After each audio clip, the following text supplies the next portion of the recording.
Hi, my name's Keegan Clark. I'm the Darktrace Vendor Business Manager here at Bytes.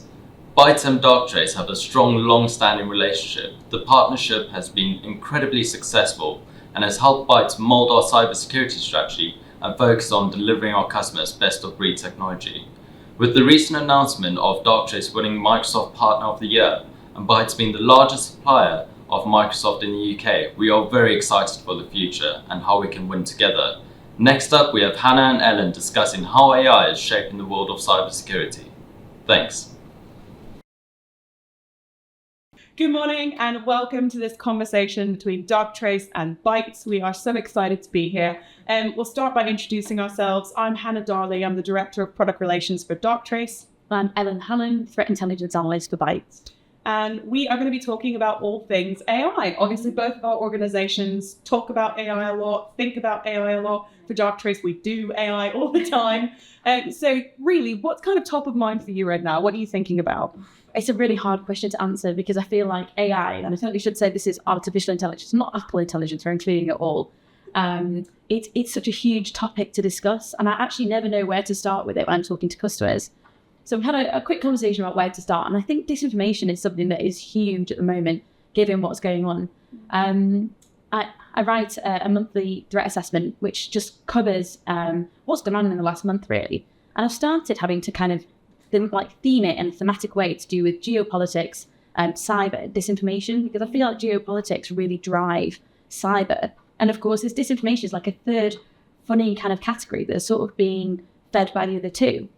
And what I'm seeing a lot of is artificial intelligence driving the disinformation and driving what we're seeing and what my customers are reading and trying to figure out, well, is that the truth? Is that a fact?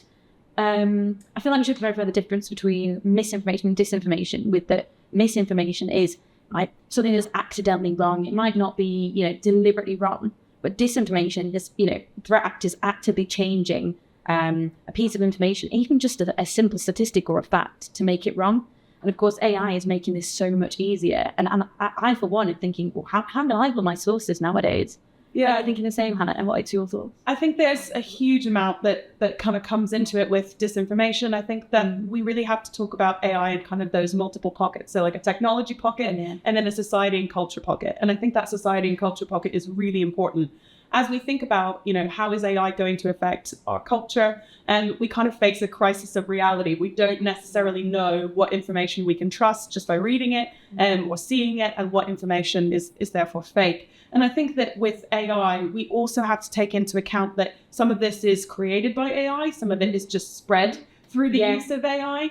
And then there's the technological piece. So how does that technology movement, how we work with our digital organizations, how does our technology move into that information source where we pull a lot from that information to do our daily jobs?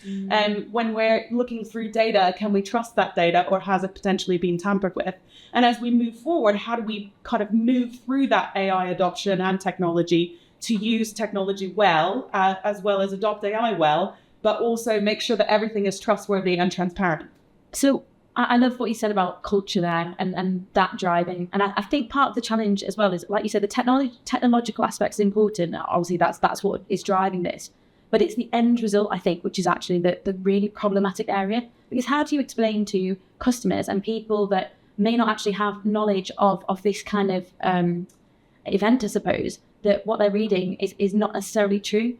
I feel like with the geopolitical events coming up, especially the US elections, this is a very significant challenge for the US government. And I even look at the Paris Olympics as well, and you think, how on earth would the Olympics be affected by AI? But it's actually happening. It's people being like, oh well, what's going to happen, or well, the French are cancelling this particular event because of X, Y, and Z, and people, of course, are believing what they're hearing and seeing.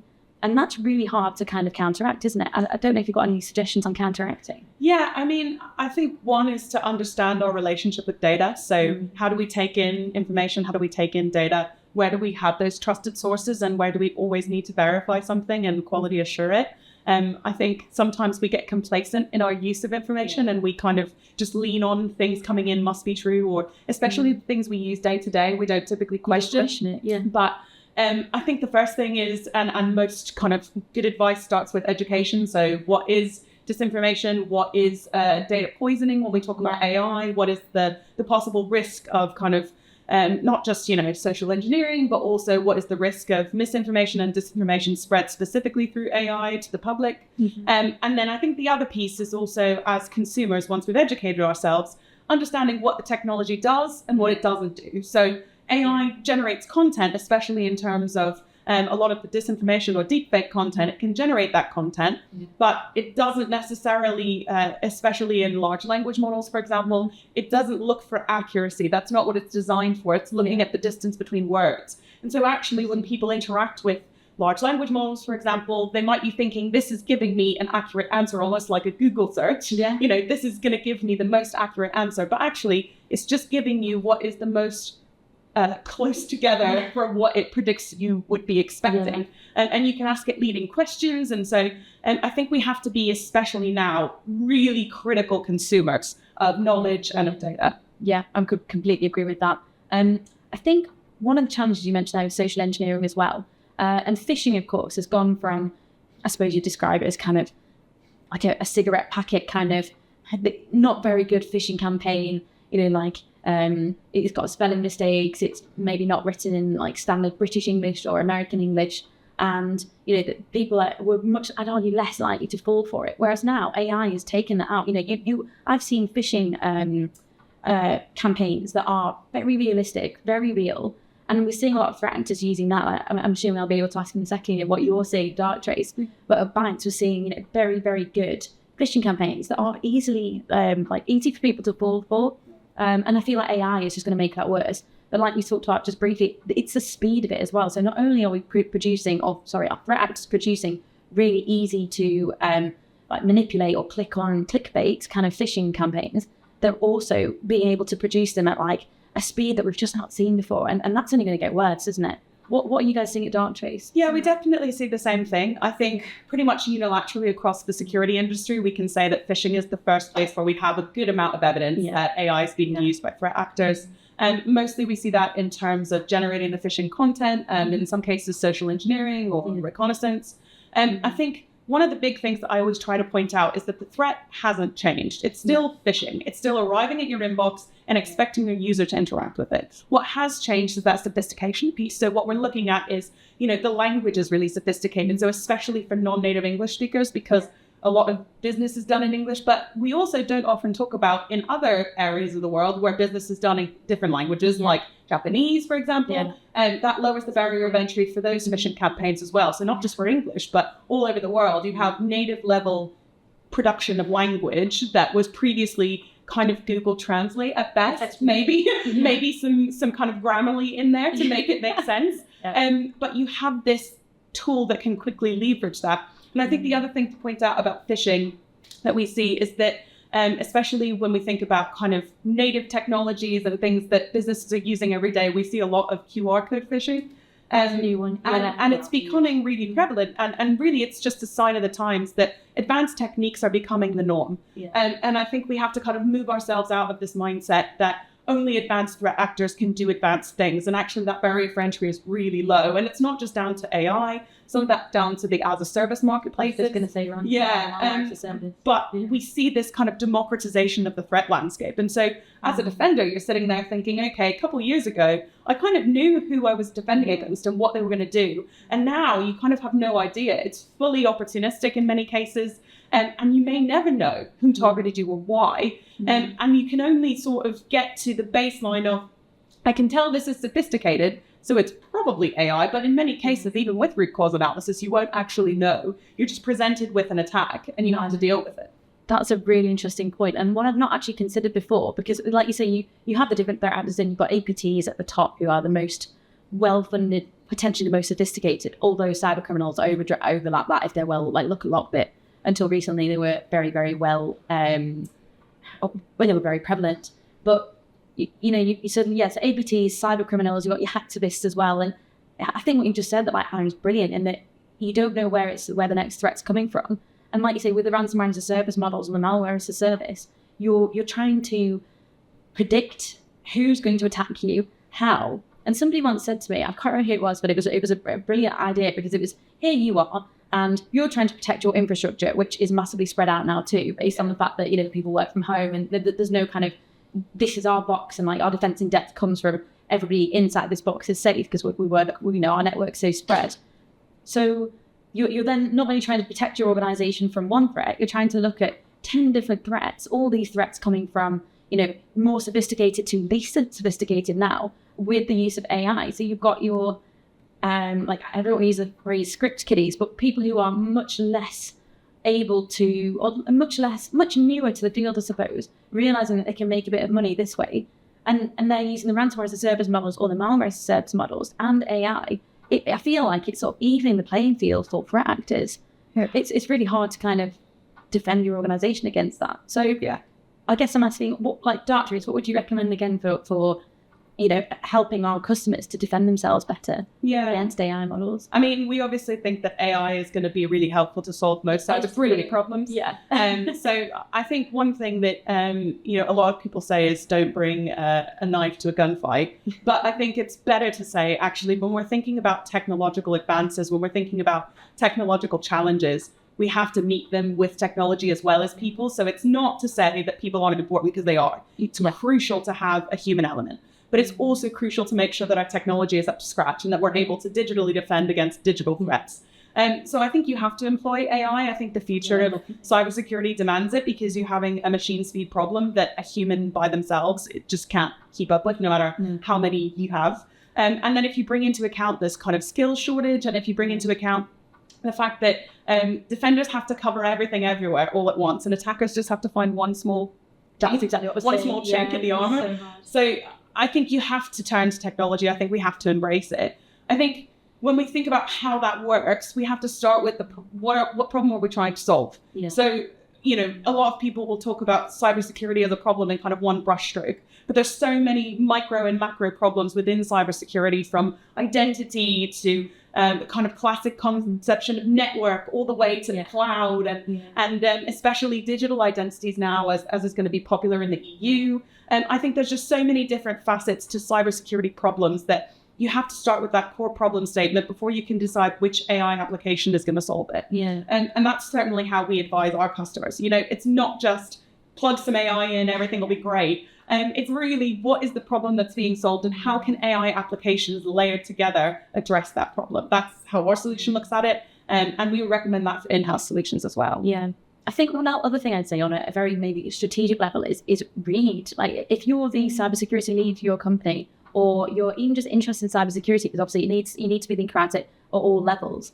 I think that the main thing people need to do is read, look at what is happening with AI, look at the threats we're seeing in the world, look at how everything's sort of, developing, because it's developing at such a fast pace. I can't believe, I feel like we're living through a technological revolution. Everything is phenomenal. So yeah, I say read and be aware of what's going on, be aware of the threats in the world, and how people are leveraging AI. But I also think, so obviously we had the King's Speech yesterday, didn't we, with Labour setting out their what they're planning to do for the next 4 years. And obviously AI featured, didn't it? So I was really pleased with that. I was like, yes, we're finally starting to see that. So cybersecurity is important. We need to be thinking about the effects and limiting AI. Yeah. So I think, but keeping abreast of what the government's planning to do, how that fits in with, I mean, they're not mandatory at the moment, but ISO 27001, I keep bringing that one up, or the GRC controls, or CIS and NIS and NIST, the CAF frameworks. It all needs to be thought of as like a holistic, bigger picture, and AI should be feeding in. You need to be thinking about how it's being leveraged by threat actors, but also, this is brilliant for our company. I know Bytes have just rolled out Copilot. I love Copilot. I've been using it for a long time. I love it when it's helpful. I found that recently it was putting a block on anything political. But I digress slightly. But anyway, yeah, Copilot, things like that. We need to manifest this technology. It's brilliant. But we do need to be aware of the limitations around it, or the problems. And also how it fits best into our workflows, right? Yeah. So how can we best leverage this technology to make our security operations more efficient? Yeah. And I also think, as a security practitioner, sometimes we accept this perceived impossibility that, like, I can't learn anymore, I can't take on new technology, I can't add another project to my to-do list.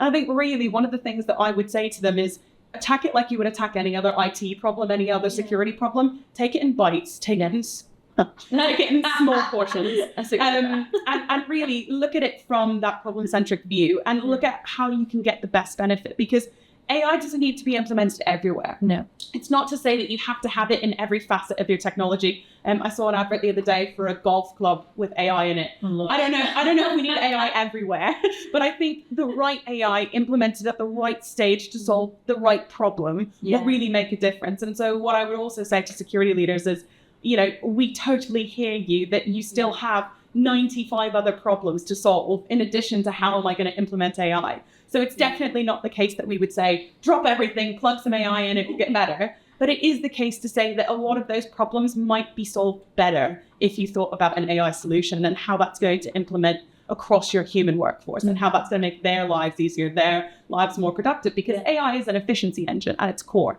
So if we're doing it right, we're making it more efficient, we're making it easier, we're making it better for human teams to do what they do best, that really high level critical thinking. I agree with that. I like that. Yeah, I'd say don't be afraid to take on a challenge. Just, see what you can do with it. And I think it's also never too late to learn. I think, my background is in politics and psychology. I didn't do a master's in AI or a PhD in AI. So I think also, don't be afraid to kind of sink your teeth into it. Go at it with all you can and learn, because AI is such a spectrum. It's not just one thing. A lot of the media hype cycle kind of stops and starts around large language models, which are great. But they're only one small facet of the spectrum of AI, all the way down to like Excel functions, all the way up to like neural networks. So, you can really get into all these different aspects, and the education is out there. It's all searchable, it's all readable, and you can take some time and learn. And I'm really excited that the social conscience around AI is rising and people want to know. I know for you guys and for us, we want to have these conversations. We want to talk about AI. So I think we're just really grateful to have the time and the opportunity. Yeah, I completely agree. I love having custom conversations, bringing AI in as an advantage, but also a badly thought development. So it provides so many opportunities. And I think the future's exciting. There's loads to do, loads to look forward to. It's good. Yeah. Well, thank you so much for joining me. We were so happy to talk about this. And we can't wait to see you again soon. Yeah. Thank you. Bye.